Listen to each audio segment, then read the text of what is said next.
देखिए ये जो पूरा जो विस्फोट जैसा स्थिति हुआ है, अभी ये जो गैस का प्राइस का बढ़ाने का जो अब उसमें जो है ना, जो लोगों को खाने तक का नहीं है, ये एक स्थिति।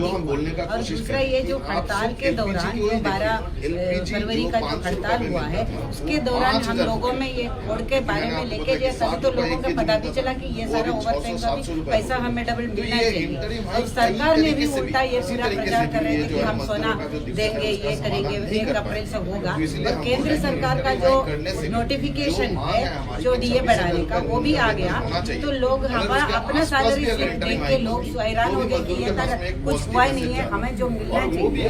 और लोग सड़क में अपना आवाज उठा के आया है, और उसी के ऊपर में वो तो एक जो है अकेले में, हम वर्कर से ये बात कर रहे थे कि आपका कौन नेता है, वो बोला है कि हम एक का नाम लेंगे तो हमें उसको विक्टिमाइज करेंगे, इसलिए हम सब नेता हैं। ये जो जनसैलाब इसीलिए आए हैं, इनको चाल पता है, और एक को विक्टिमाइज नहीं किया जाए इसलिए सब मिलके आए हैं। और वही जो फरीदाबाद जो मनेसर के अंदर में हुआ है, वहाँ पे तो काफी सालों से ऐसा दमन चल रहा है। मारुति के अंदर में भी ये जो उसके अंदर में साजिश रचा के मजदूरों को विक्टिमाइज किया गया है, तो वहाँ से शुरू करके ये हुआ। तो एक मिनिमम वेज का एडवाइजरी बोर्ड जो है वो बनाना चाहिए, तो एक कमेटी बनाया है। और जो हरियाणा के अंदर उन्होंने ये कमेटी के अंदर में जो बातचीत किया, और हमारे जो ट्रेड यूनियन का डिमांड था कि पूरा का पूरा कैलकुलेशन करके सरकार की जो नोट्स के तय करते हुए 35,000 रुपया बनना चाहिए था। और हमारे ये वो बार्गेनिंग के अंदर में वो कमेटी ने 23,000 का जो समझौता हुआ है, ये ट्राइपार्टाइट एग्रीमेंट था। और उसके लेके वो जब घोषणा हुआ मंत्री का, वो हो गया 15,000। और वो 15,000 का घोषणा हुआ भी तो सरकार का बिल्कुल मनसा नहीं है कि वो लागू करे। और वो 1 तारीख को जो है सैलरी स्लिप आ गया, तो वर्कर देखा ना 15,000 है, ना कोई मोदी जी का लागू किया भी नहीं है, और ना हमारे ये स्थिति है, तो वो सड़क में आ गया।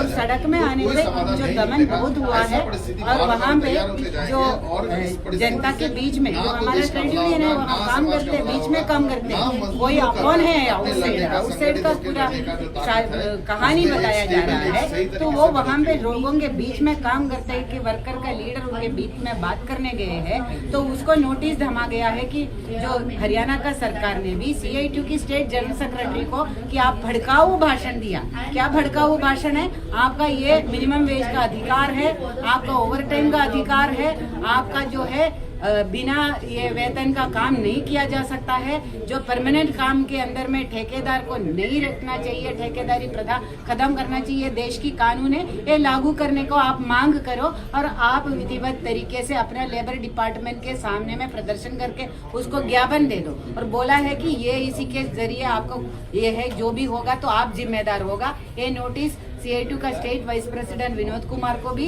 और जनरल सेक्रेटरी जय भगवान को भी दिया है। और आपका कंटिन्यूअसली जो कानून का वायलेशन हो रहा है, और जो है कि हम बोलते ही क्रिमिनल ऑफेंसेस हो रहे हैं ज्यादातर महिलाओं के ऊपर में। जो हर फैक्ट्री के अंदर आप देखिएगा जहां महिला काम करती है, हर दिन उनके ऊपर में क्रिमिनल ऑफेंसेस हो रहा है। ये प्रशासन है, पुलिस है, जो है उनको जो है कोई भी ट्राइपार्टाइट मैकेनिज्म नहीं है, कोई ट्रेड यूनियन बनने नहीं दे रहे हैं। तो ये इसी के लिए जो है उसका कौन जिम्मेदार है?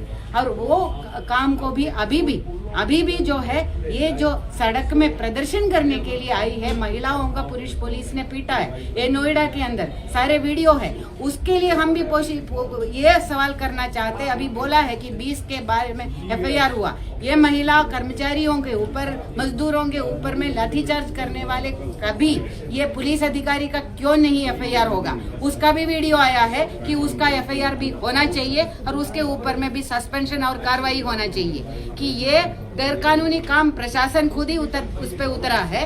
और जो लोगों को बिना नाम का घर के अंदर में ये आतंक बचाया हुआ है, यहाँ पे भी वही कोशिश हो रहा है कि फरीदाबाद के अंदर में, और हमारे लोगों के पीछे में पुलिस लगाया हुआ है। ट्रेड यूनियन नेताओं को हाउस अरेस्ट भी किया है, कभी किसी को अरेस्ट करके अंदर भी डाला है, और बेल नहीं दे रहे हैं।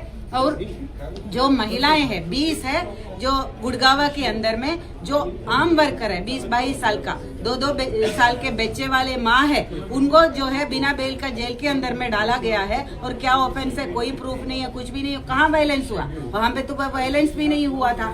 तो इस तरीके का जो कार्रवाई है ये खास तौर बीजेपी के सरकारों द्वारा कर रहे हैं, उसके खिलाफ में ये जनता का जो आवाज उठेगा। ये सिर्फ मजदूर का बात नहीं है, ये जनता का जो जनवादी अधिकारों का भी बात है, इंसान कहलाने लायक जीने के जो अधिकार का भी बात है। तो ये सारे मजदूरों का ही नहीं, ये कॉन्ट्रैक्ट मजदूरों का तो है ही, लेकिन ये सारी जनता का एक आवाज है कि हमें इंसान की तरह जीने का लायक वेतन चाहिए, हमें काम चाहिए, ठेकेदारी प्रथा बंद होना चाहिए, और जो भी क्रिमिनल ऑफेंस हमारे ऊपर हो रहा है उसके ऊपर में कार्रवाई FIR होना चाहिए। हर एक जो ठेकेदार, हर एक जो ऑफिसर, हर एक जो मालिक जो है, जो यहाँ पे ये जो NCR के अंदर में जो कितने लोग मारे गए हैं इंडस्ट्रियल एक्सीडेंट के अंदर, कितने मालिकों के ऊपर में FIR है। जो अदानी का जो फैक्ट्री में कल लग गया है बॉयलर से वेदांता का जो अनिल अग्रवाल के ऊपर में FIR क्यों नहीं हो रहा है। ये देश का कानून, वो बीजेपी तो कानून ही बदल के उसको डिक्रिमिनलाइज कर रहे हैं। तो इस जो ये पूरे माहौल के अंदर कल जो 16 अप्रैल को पूरे देश के जो हमारे जितने भी वर्कर है वो सारे सड़क में ये सोलिडारिटी एक्शन में उतरेंगे।